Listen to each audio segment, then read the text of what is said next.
If you're listening in online, you're at home, getting ready to go to work, getting kids ready to go to school, getting ready to make your day begin, we're glad you made it. And that you chose to spend part of your morning with us. Srimad Bhagavatam is a good way to get your batteries charged for the day. Would you say so, Mother Tammy?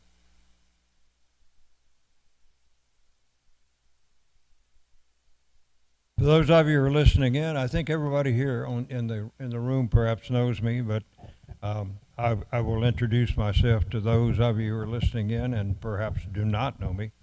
I'm Rupanuga.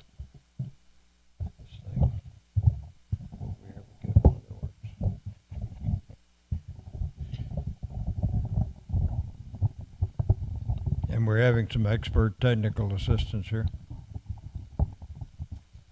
I'm a disciple of His Holiness Tamal Krishna Goswami, grand disciple of His Divine Grace A.C. Bhaktivedanta Swami Prabhupada.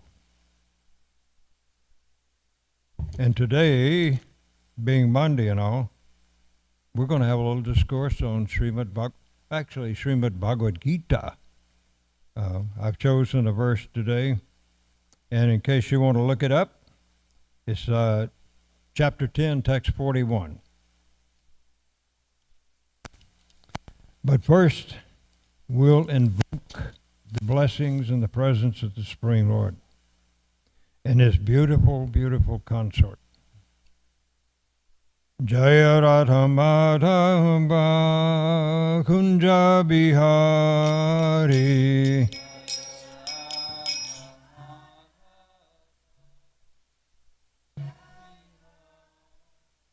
Jaya Radha Madhava Kunja Bihari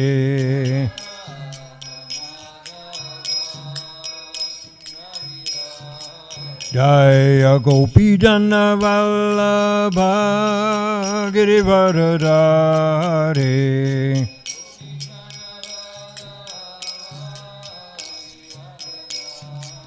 Jaya Gopi Jana Vallabha Girivaradari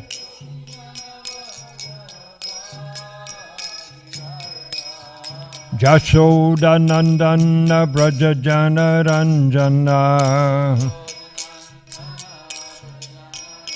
Jashodanandana Brajajana Ranjana Jashodanandana Brajajana Ranjana Jashodanandana Brajajana Ranjana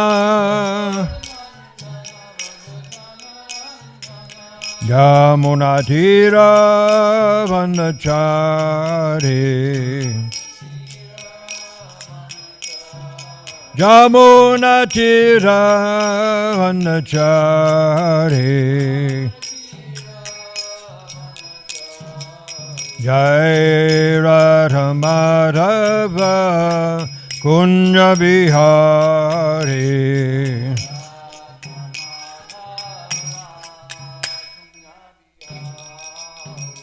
Nitai Gaura Premananda Hari Hari Bo Jai Om Vishnupad Paramahansa Parivichaka Charja Hasto Tatasata Sri Srimad His Divine Loving Grace Abhaya Charanarvinda Bhaktivedanta Swami Maharaj Srila Prabhupada Ki Jai Om Vishnupad Paramahansa Parivichaka Charja Asto Tarasata Sri Srimad His Divine Grace Srila Bhaktisiddhanta Saraswati Goswami Maharaj Srila Prabhupada Ki Ananta Koti Vaishnavrinda Ki ISKCON BBT Founder Srila Prabhupada Ki ISKCON Guru Parampara Ki Shri Rup, Shri Sanatan Bhatta Raghunath, Shri Jiva Gopal Bhatta Dasa Raghunath Sat Goswami Prabhu Ki, Namacharya Shri Haridas Thakur Ki, Prem Go Shri Krishna Chaitanya, Prabhu Nityananda, Shri Advaita Gadadhar, Shri Vasadi Gaura Bhaktivinoda Ki, Shri Radha Krishna, Gopa Gopinath, Shyamakun Radhakun, Giri Govardhana Ki, Shri Vrindavan ki, Shri Mathura Dham ki, Shri Mayapur Navadvip Dham ki, Shri Jagannath Puri Dham ki, Shri Shri Radha Kalachandi Dham ki, Ganga Devi ki, Jamuna Mai ki, Tulsi Devi ki, Bhakti Devi ki, Samaveda Bhakta Vrinda ki, Brihad Madanga, Transcendental Book and Prasadam Distribution ki, Nitai Gaura Premananda, Hari Hari Bol, all glories to the assembled devotees. All glories to the assembled devotees. All glories to the assembled devotees. All glories, all glories, all glories to Sri Guru and Sri Gauranga. Jai Srila Prabhupada. Namo Om Vishvadaya Krishna Pastaya Bhutale Srimati Bhakti Vedanta Swaminiti Namare Namaste Saraswati Devi Gauravadi Pacharnine Nivishesha Shunyavadi Pastyata Desha Tadide Om Namo Bhagavate Vasudevaya Om Namo Bhagavate Vasudevaya Om Namo Bhagavate Vasudevaya Narayanam Namaskritya Naram Chaiva Narottamam Devim Saraswatim Yasan Tato Jayam Udirayat Nastaparishwa Bhadreshu Nityam Bhagavata Sevaya Bhagavati Uttama Shloke Bhakti Bhavati Naistaki Grantaraj Srimad Bhagavatam Ki Jai Shri Bhagavad Gita Ki Jai Om Namo Bhagavate Vasudevaya Om Namo Bhagavate Vasudevaya Om Namo Bhagavate Vasudevaya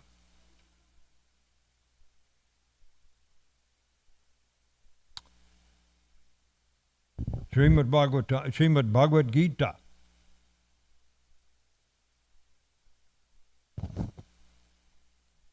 Once again, we'll be reading chapter 10, text number 41.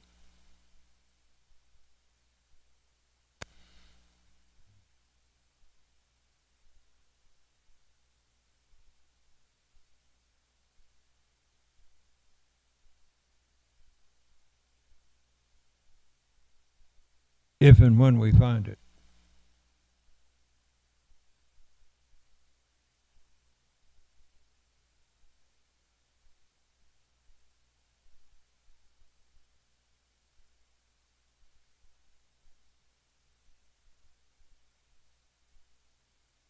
Let's do word for word recitations before we recite this as poetry.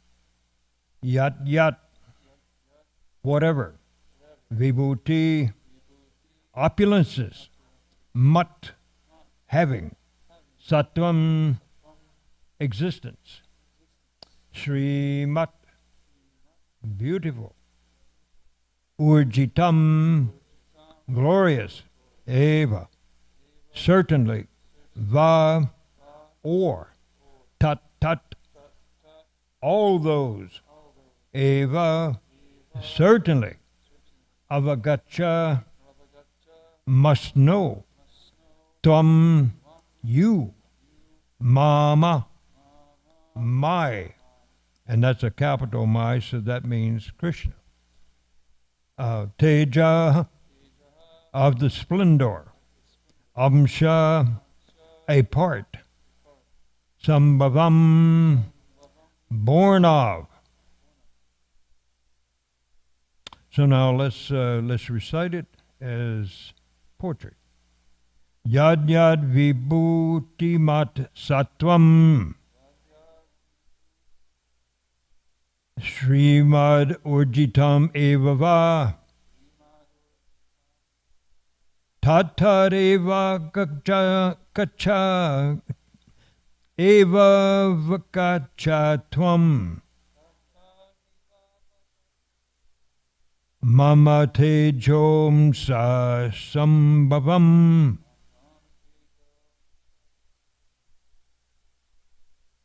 yad yad vibhuti matsatvam Srimad urjitam eva va tatareva gacha no tava eva vaka.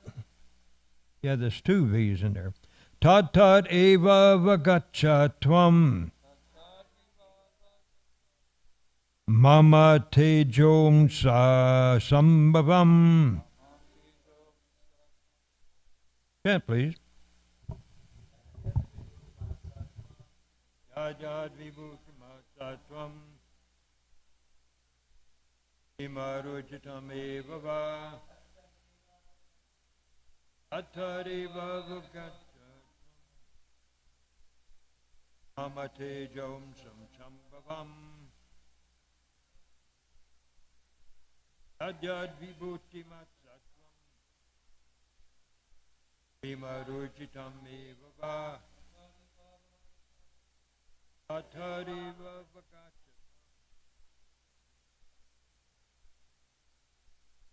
Bhavam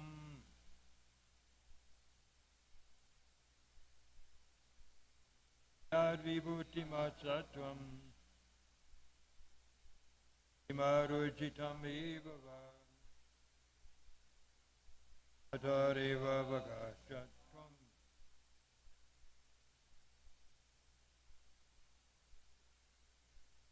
amate jomsha sambhavam. More person.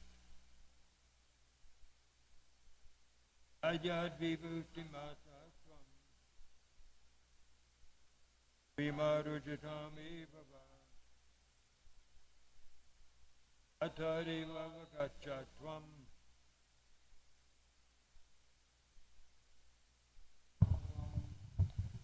Yad yat. Oh yeah, repeat with me please. Yad yat. Whatever. Vibhuti, opulences. Mat, having. Sattvam, existence. Shri. Have we already done this? We've already done this. Well, let's why don't we go on? Urjitam, glorious. Eva, certainly. Va, or. Tat, all those. Eva, certainly. Avagacha, must know. Tam, you. Mama, my. Teja, of the splendor. Amcha, a part. Sambhavam, born of. Translation and purport by His Divine Grace A.C. Bhaktivedanta Swami Prabhupada. Know that all opulent, beautiful, and glorious creations spring from about a spark of my splendor. Repeat, please. Know that all opulent, beautiful, and glorious creations spring but from a spark of my, spring from but a spark of my splendor. Purport, very short purport by Srila Prabhupada. Any glorious or beautiful existence should be understood to be but a fragmental manifestation of Krishna's opulence, whether it be in the spiritual or material world. Anything extraordinarily opulent should be considered to represent Krishna's opulence. Om Agana Timirandasya Gyananjana Salakaya Chakshurun Militam Jaina Tasmai Shri Gurave Namah Vishtam Stapitam Jaina Bhutale Swayam Rupakadamaya Dadati Swavarantikam Vandeham Shri Guru Shri Dyutta Padakamalam Shri Gurun Vaishnavanscha Shri Rupam Sagrajatam Sahagana Raghunathan Vitam Tam Sajivam Savadvaitam Savadutam Parijana Sahitam Krishna Chaitanya Devam Shri Radha Krishna Padan Sahagana Lalita Shri Vishakanvitam Cha He Krishna Karuna Sindho Dinavando Jagatpate Gopesha Gopika Kanta Radha Kanta Namostute Tapta Kanchana Gaurangi Radhe Vrindavaneshwari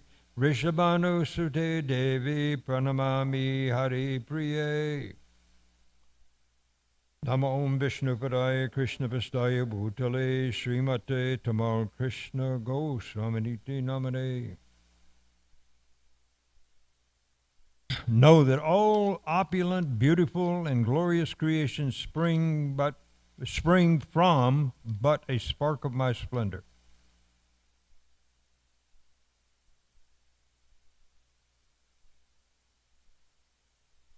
So Krishna displays his power in a number of ways, I guess in an unlimited number of ways. The one that we are greeted by every day is the sun. And we see that the sun is just a little bit of Krishna's power illuminating and warming this entire universe, which I think, according to the Vedas, is 4 billion miles in diameter. So when the scientists say that we have stars that are light years away, we kind of smile a little bit and say, if only you knew. Only for this particular universe, only 4 billion miles across, and yet one object in the universe heats and provides warmth to the entire universe, to all the planets, all the living entities on those planets. So this is just one particular universe, and it's said that this is the smallest of the unlimited numbers of universes that are in existence in this little quadrant of the spiritual sky known as the material manifestation. We have seen exhibitions of Krishna's power, and actually we have to say that it's only a fragmental part of his material energy. And we say material, even though Krishna does not have any material energy. But he makes some of his energy available to us and our senses, by which we can recognize different attributes of this material world. So we call it the material energy, and we say that it is inferior to Krishna's spiritual energy. The material energy, of course, is what makes up these bodies that we currently inhabit. And they began by whatever our mothers are eating and drinking during the time of our incubation within the body of our mothers. And so these bodies then came from that material energy that she consumed, was transmitted through her bloodstream, through the umbilical cord, to our little tiny developing bodies. And then, of course, when we got out of our mother's bodies, probably, if we were very lucky, the first thing we received as nutrients was milk from our mother's bodies. Again, a transformation of the material energy of the Lord running through the bloodstream of our mother's bodies. And that's what caused us to be able to survive.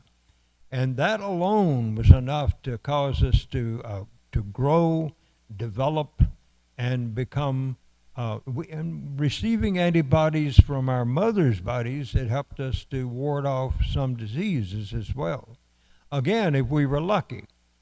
Of course, during my parents' generation, the popular thing became, since a woman should never expose her breasts in public, it became a very popular thing then to stick a bottle in a baby's mouth with some kind of a mixture that was prepared by a manufacturing industry somewhere.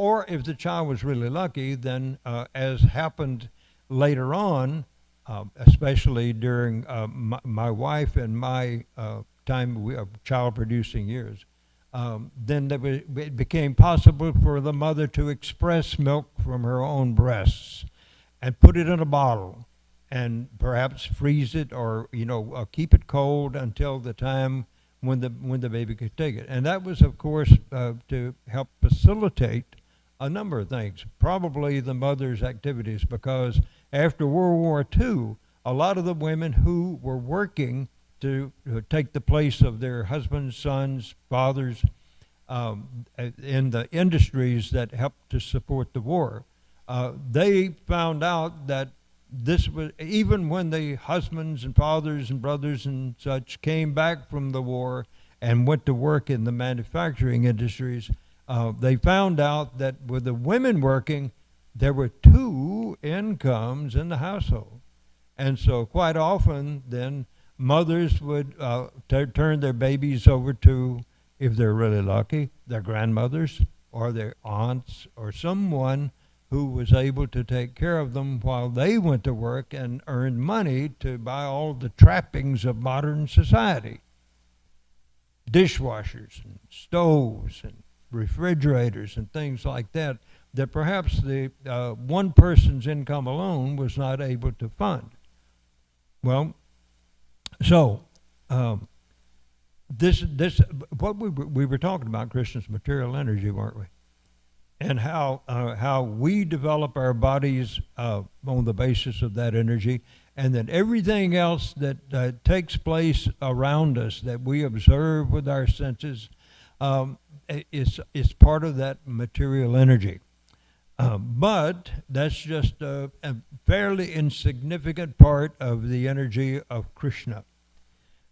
So we have recently found out that Krishna's material energy can take the form of wind and rain. And so our country has been beset by droughts in one place and by deluges in another place. And a lot of people have felt a lot of discomfort, and they've given up a lot of their material possessions due to the rainstorms that swept up from the Gulf of Mexico and across the southeastern part of this country, and went right on up and caused a great deal of destruction. Why does that take place? Karma. We all have to suffer something in our lifetimes, and if our past activities have been very, very heinous, sinful, destructive, unkind to other people, then we have to pay for a price for that. And so in this lifetime, Krishna allows his material energy to give us those things. I think about sometimes the lava flows that I've seen in videos, and especially in Hawaii, and how that's like a river of molten rock, extremely hot. So, it's very difficult to even get close to it. And so this is to me one of the most outstanding examples, displays of Krishna's material energy. Then there's hurricanes, and then there's volcanoes and earthquakes. And regarding volcanoes, I think quite often of Mount St. Helens, as some of you might remember, I don't know, 20, 30, 40 years ago. Can't even remember when it was, but it just seems like it was fairly recently that we witnessed some of the videos that were being shot of that mountain, Mount St. Helens, when the whole side of that mountain blew out and took down fully grown groves of trees all around, and caused mudslides and stuff to just inundate that environment around them. And I think, wow, what power there is in Krishna's material energy. And if you were to look at Mount St. Helens from a point 50 miles, 100 miles from the surface of the earth, say you were able to go up in a shuttle or something and see down, it would be really hard to spot that one little mountain from out in space. And yet, to us, the power released by it they said that it was equal to quite a number of atomic weapons.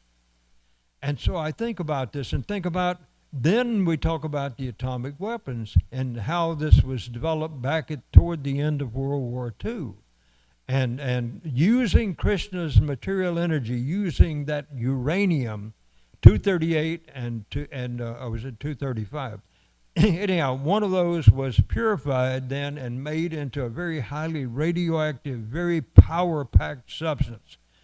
And then when it was fashioned into a bomb in a place that I was working actually just before I came to Dallas, called Oak Ridge National Laboratory in Oak Ridge, Tennessee, just west of Knoxville, Tennessee. When they released that weapon on the two cities in Japan, Hiroshima and Nagasaki, it practically decimated a full city, and that was a small uranium bomb. The other one might have been plutonium, I can't remember. But anyhow, this energy of the Supreme Lord, what took decades and perhaps centuries to put together, could be blown away in a fraction of time. Within seconds, or even less than a minute. You can see pictures of the destruction that was there. There were cities also that were destroyed later on in Germany. I can't remember the name of the city, but if you see pictures of it, if you see what is happening in Ukraine in the present time, you can see that bombs have been going off for over a year. Maybe more than a year, and it's caused complete destruction of the cities that took decades to build, to turn into a city, and yet within just a short period of time. Well, you can only imagine what would happen if uranium or plutonium or hydrogen weapons were used, the destruction that could cause. And there's a great deal of fear, of course, for those kinds of weapons being used in our society today. Somewhere in the planet, someone sets off a weapon like that, and then others, follow suit, and they set off their weapons. And as a result, it can destroy the entire population on the face of the earth, especially human population, and what to speak of animals. Probably the only thing that might survive is the creatures, we can say spirit souls living in the bodies of things in the depths of the ocean that might be able to survive such a cataclysmic occurrence as that. So this is all Krishna's material energy. And sometimes Krishna chooses this, well, I won't say sometimes, he chooses for these things to happen, the natural events and the man-made events. It is by his sanction only that any of this takes place. And this is one small universe in an assembly of many, I guess we say, unlimited numbers of universes that similar to ours, but all quite a bit larger.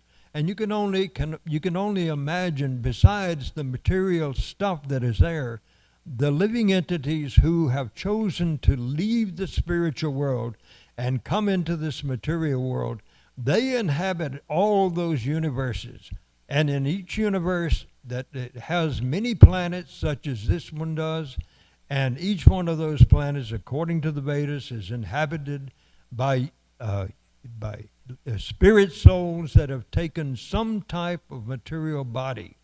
Now it can be an earthly body, such as these that we're having, or it can be something that is mostly water, or it can be mostly air, or it can be ethereal, or it can be something like the sun planet. It is said that in the sun, even though it appears to us to be totally unapproachable because of its heat and light, still there are living entities who have bodies that live on that planet, it is said.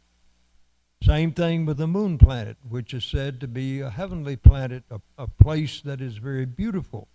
And of course, all we know about it is bare desert-like terrain and boulders and rocks. And we think, according to our scientists, that it could not be inhabited because it doesn't have the environment to support life.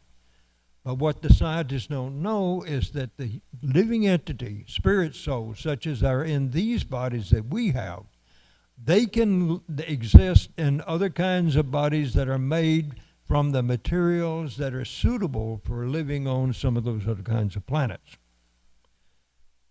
So Krishna's powerful. And we can stop at that. But I'm not planning to. Because I want to talk about how loving Krishna is.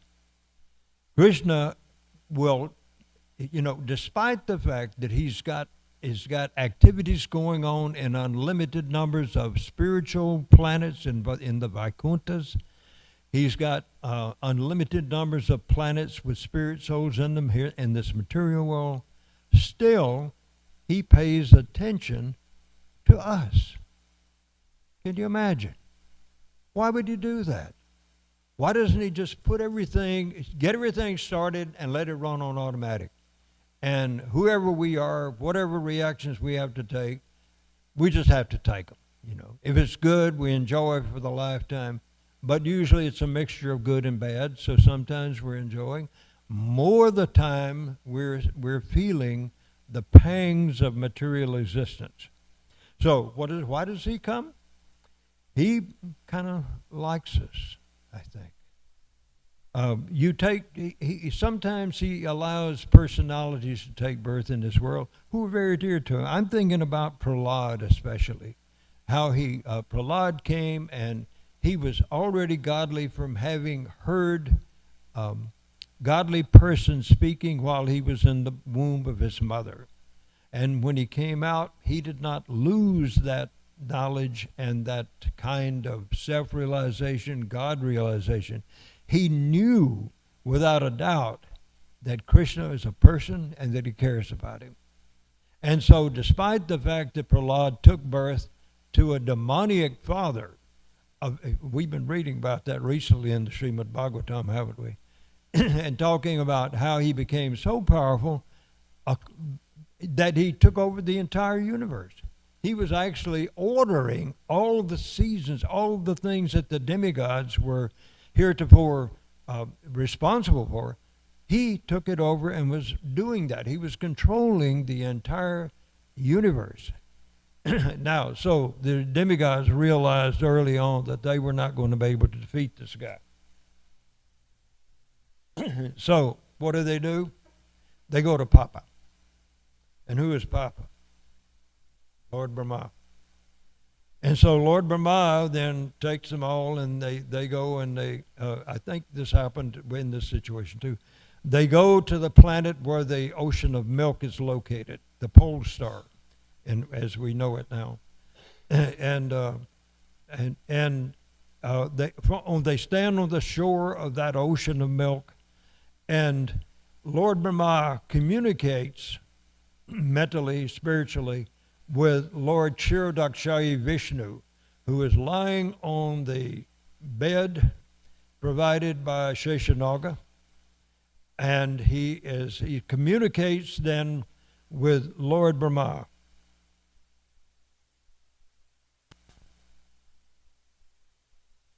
and Lord Brahma, of course, is asking, what are we supposed to do? And so Krishna informs him that you can't defeat this one. This is a special personality. This Hiranyakashipu is a special personality, and you can't fight with him. You're powerless in his presence. And so Krishna agrees to come into this world and fight with Hiranyakashipu. Of course, this was all set up, but he uses the reason for coming that his disciple Prahlad Maharaj, who is a little boy, is so dear to him that he has to come and protect him from his very difficult father. So Krishna does that. He comes and he fights with him. And why does he allow this to happen? Well, for a couple of reasons. He likes to fight. Krishna likes a good fight. But it's not just any ordinary person that he can fight with. You know, the Stalins and Mussolinis and Hitlers. Insignificant. They're like little wasps compared to this personality, Hiranyakashipu.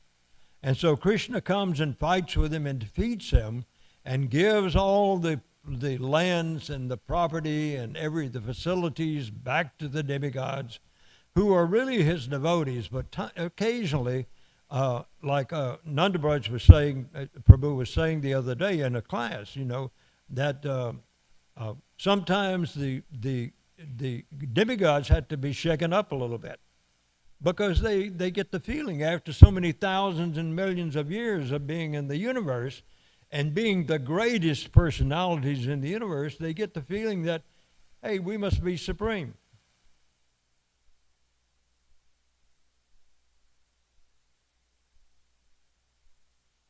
Krishna says, nope, not you.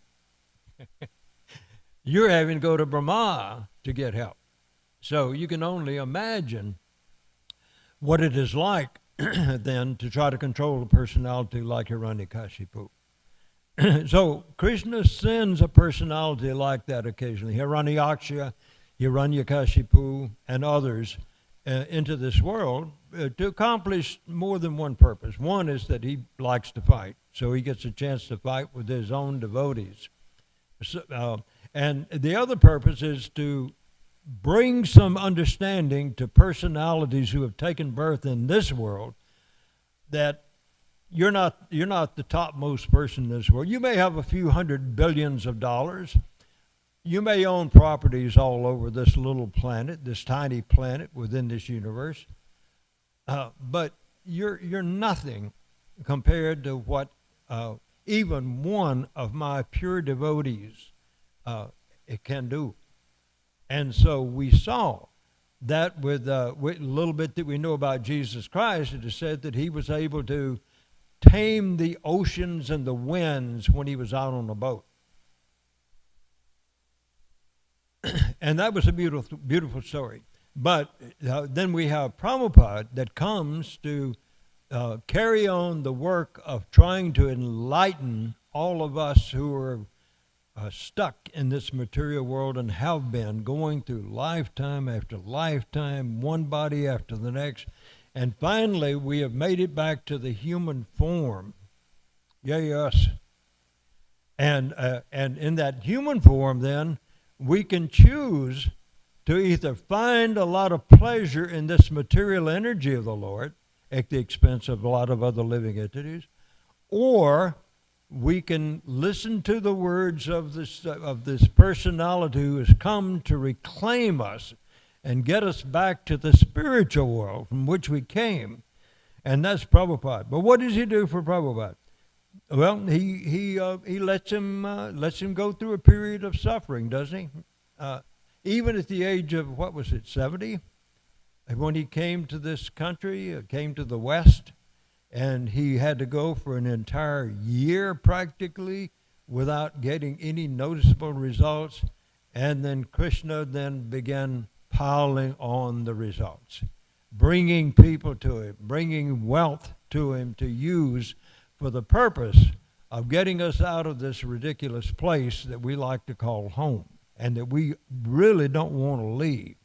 We become accustomed to these bodies, and we're not too interested in giving them up. Just as King Indra was given, he was cursed to take the body take a body of a hog, and he, even when Lord Brahma came to him and told him, hey, it's time for you to come back to your place, we need a king among the demigods. He said, that's all right, that's okay. I'm very happy. This is my wife over here, and these are my piglets, and we have this nice, pond of sewage to nibble on. We have no problem getting something to eat. I'm satisfied being here. Leave me alone. Go away. So he actually had to be killed to remove him from that hog body and get him back to the heavenly planet that he was supposed to be administering. So we see that Prahlad also was treated very harshly by his father, to the point of trying to kill him numbers of ways, throwing him into a boiling vat of oil, throwing him under the hooves of elephants. And what happens with that? One of the elephants picks him up, puts him on his back, and takes him for a ride. This is Prahlad. He gets him thrown down from the top of a mountain onto those stones below, and the stones turn into wonderful pillows, soft pillows that protect him. He's not hurt. And so Hiranyakashipu finally gets to the point of exasperation and says, Prahlad, where are you getting your power? And Prahlad says, from the same place you get yours, Father. So here was Hiranyakashipu thinking that he was the Lord of the entire universe. And within a matter of moments or hours, short time, give Krishna the pleasure of fighting with this rascal, his body was ripped apart. Even though he thought he was totally invincible, it happened. So Krishna did that for this one little kid. And my spiritual master said one time, somebody asked, why do you have only one of the Dashavatars on the altar? Speaking of Lord Nrsingadev. And why not Lord Matsya? Or why not Kurma? What about some of the others? Why don't you have them on the altar? And so the answer that was given was, look what he does. Look what Lord Nrsingadev does. He comes to this planet just to rescue this little boy, Prahlad. That was one of his purposes, but it was a significant purpose. And then he also comes to fight with this other glorious demon who has overcome all the demigods in the universe. And so what else? To enliven his devotees. So the demigods, they get to see all these things that are happening. Since they are the ones that have been kicked out of their houses by Hiranyakashipu, they get to cheer on Lord Nrsingadev while he's ripping apart the body of Hiranyakashipu. So Krishna can accomplish so many things just by desiring to do so. He doesn't have to make any elaborate arrangements. He can make these things happen automatically. And he does it sometimes just like that. He rescued a beautiful woman one time when she was being stripped naked in the presence of some of the most powerful men on the planet, Queen Draupadi. And and she later asked him, why did you wait so long to come and help me? And what was his answer? You didn't call me. When you called me, I came immediately. And he gave her unlimited lengths of saris to keep her body covered so that she did not have to be shamefully abused by these stupid people, not knowing who they were dealing with. And they all eventually had to give up their lives because they disgraced this beautiful woman who was the same color, her skin color was the same as that of Krishna's. And it was said that she was sometimes called Krishna because all she thought of was Krishna.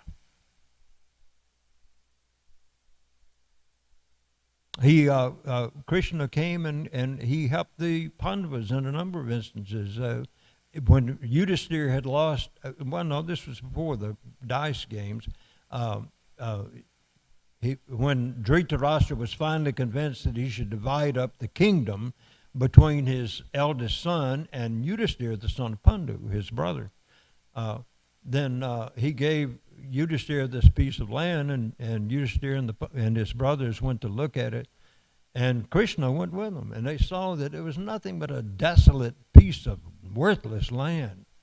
And so Krishna said, well, we'll fix that. And so he called King Indra to produce rain to cover this land and bring it back to life. It became verdant again, green and lush. And then he called an architect in. Was the architect of the demons or architect of the demigods? I can't remember. I think it was the architect of the demigods. And he built a beautiful city. I think it was known as Indraprastha. Is that right, Gokulananda Prabhu? Where King his kingdom that was fashioned by an architect that Krishna had called to do it. Was that Indraprastha? Is that what they called it? Okay. So, and he did this. He did just for King Yudhisthira mainly, and of course all those who were interested in being in the presence of of these personalities, the Pandavas. I've said it before in here. One time I heard I was up in the room upstairs with my spiritual master, and for some reason, he was thinking about the Pandavas. He said, I really want to be with the Pandavas. He said, and I was waiting for him to say, because they're such powerful people and they're such godly people, and they're such great warriors. I was kind of expecting him to say something like that, and instead he said, because they're so dutiful. Dutiful. And so here is Krishna doing so many things for these very dutiful people, and giving them the reign over the authority, that kind of reign, over the entire world at that time, the known world at that time, and his brothers. So then I mentioned one more thing that came to mind, and that is Sudama, one of Krishna's playmates when he was in the Gurukula of what was the name? Who was Krishna's spiritual master's name? Sandipani Muni, yes. And Sudama was there as one of the boys. And later on, after Krishna had constructed the Dwarka, city of Dwarka, here was Sudama. He and his wife were having to fast every other day or so because they didn't have enough food to feed their children and themselves. So they would fast and give the food to the children. And so the wife saw the condition of her husband. He was getting very weak and shaky. And she said, why don't you go just talk to your friend Krishna? He can help us out. And so Sudama didn't really want to do that, but he agreed to do it just because it would give him the opportunity to see his old buddy. And so when he got to the outskirts of Dwarka, Krishna knew he was coming, and so he ran down and got him, took him up to his own quarters. He was wearing rags, and had been traveling. He was probably not so clean. Krishna puts him down in his own bed and washes his feet, and offers him nice foods and stuff, and accepts the little gift that Sudama had brought to him. Krishna did all that stuff for that one person. And then when Sudama went back to his home after, he didn't even think to ask Krishna to please give us some help. He just said, thinking it was so nice just to be in Krishna's presence. So when he went back and to his home, he did not even recognize his home. It was so palatial. And his wife came to him and greeted him, and she was beautiful, beautifully dressed. And there were all kinds of heavenly denizens walking around the grounds of their property. Krishna did this just for Sudama. Isn't that amazing? So, it brings us up to the present day. What does Krishna do for us? How does he show his love to us? Sometimes, we get into a situation where the money's pretty tight, and we don't know how we're going to get by. I've been in a situation like that. I didn't know what to do. And then within a very short time, I was given something to do here in the community. I was actually teaching in our community school for about 4 years after that time.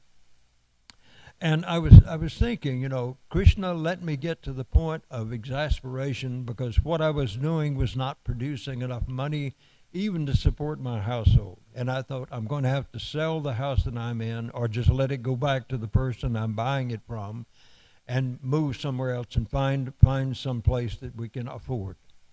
And before I knew it, someone was calling me asking me to come teach in the group.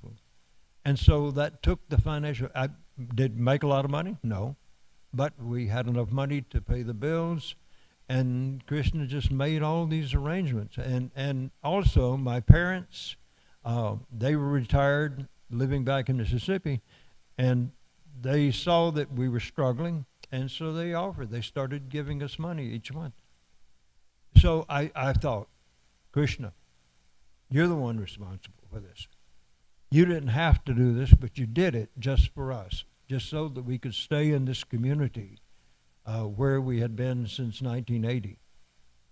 And this was on toward the 90s then it was like 1992, when I began teaching in the Gurukula. And then after about 4 years, then my students, the boys that I was teaching, they reached the end of the 10th grade. They wanted to go on some of them to community college, some of them wanted to go work. And so I was left wondering, what am I supposed to do? And so I had the inspiration that I should go back and get a master's degree so I could teach in the local colleges, the community colleges, just as an adjunct professor. And so that's what I did for the next 16 years. And Krishna just put everything into place, just fell into place. I mean, I had to do my part. I had to struggle a little bit and work a little bit. But still, he was doing that.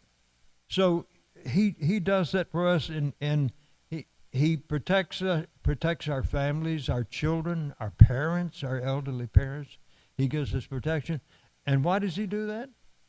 Just because we have bothered to take time to think about him and read about him and come and chant in the temple room and hear about him in Bhagavatam classes, Chaitanya Charitamrita classes, Bhagavad Gita classes. All we have to do is just put out a little bit of effort, and Krishna's right there. He's taking care of us. He's doing stuff for us. So that's where we are today. We're having to deal with Krishna's unlimited power, and we also having to deal with his unlimited love. And that's about all I've got to say about that. Anyone have any questions that you would like to pose or comments, something that you've experienced?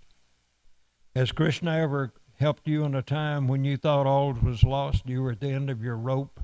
You didn't see how you were going to get through this next month, the next 2 months, next 3 months. You didn't know how you're going to be able to. Have you ever had that kind of experience where Krishna helped you? You were in a relationship that was difficult and you didn't know how to get out of it, and suddenly Krishna just extricates you, just takes it away, and you take a deep breath and say, "Whew, glad that's over." Anybody?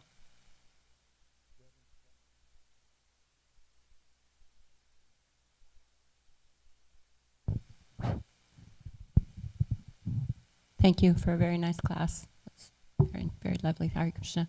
When my kids were young, and my husband and I, there would be times when we would struggle, and we wouldn't know how we were going to get to the end of the month, and then somehow. Oh, you mean there's somebody besides me that went through that? Oh. Somehow, money would come in the mail, and it got to be so regular that we would just call it pennies from heaven. And it was just always perfect timing, and Hold on one moment.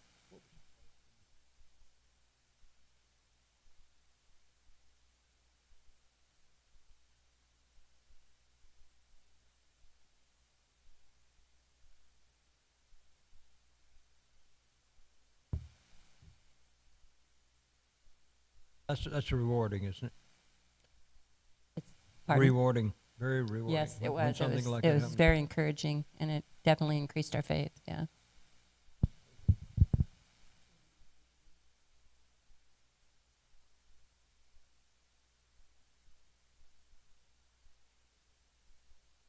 Anybody else? We're about to go. If you got something to say, you better say it quick. I was thinking that, wonderful class, Papaji. I was thinking that, thank goodness we have these difficulties in our life that shake us up, that make us go to Krishna looking for shelter, or we could be like Indra, just like, everything's cool. I have my family. I've got my house. No big deal. Let me just stay in this place that I have here. But we get shaken up every once in a while, or sometimes more than once in a while. And we can remember that this isn't a place for us and that our shelter is Krishna. And so I was really appreciating that point of Indra becoming comfortable as a pig.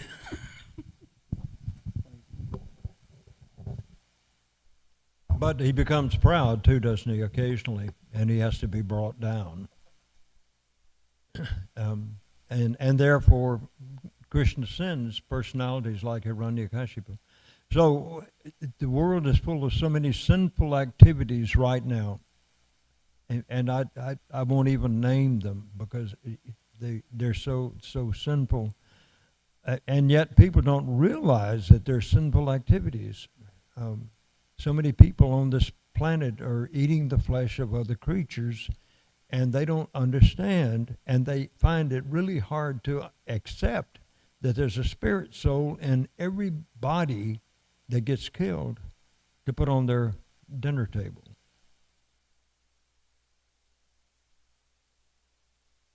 So we have to be shaken up a bit. We have to be reminded that this isn't it. This place is not it. And then of course when we get to be this age, then the body begins to break down. The organs begin to break, and we expect it. We expect that to happen. So we're not all surprised and disappointed that, hey, my heart is giving me trouble, my kidneys, all these things in this body. But rather it helps us to understand that this place is temporary, and this material energy, this body is going to turn back into the elements that it came from. Dirt, water, air, these kinds of things. And when these bodies hopefully are eventually cremated, then you're going to have a little box or some kind of a container. I'm not you, but your kids, your wives, your husbands, your relatives. Somebody is going to have a box that's just full of ashes, and it's probably less than a pound. And that is what is left out of this beautiful body that was so attractive that every time you looked in the mirror, you thought, not bad. Even at 80 years old, people look into the mirror and they say, not bad, not bad. I don't look a day over 76. Anything else? Mother Kunti, do you want to speak? That's a pity. That's a pity. It's a rarity. Mother Kunti doesn't want to speak. We love her to death.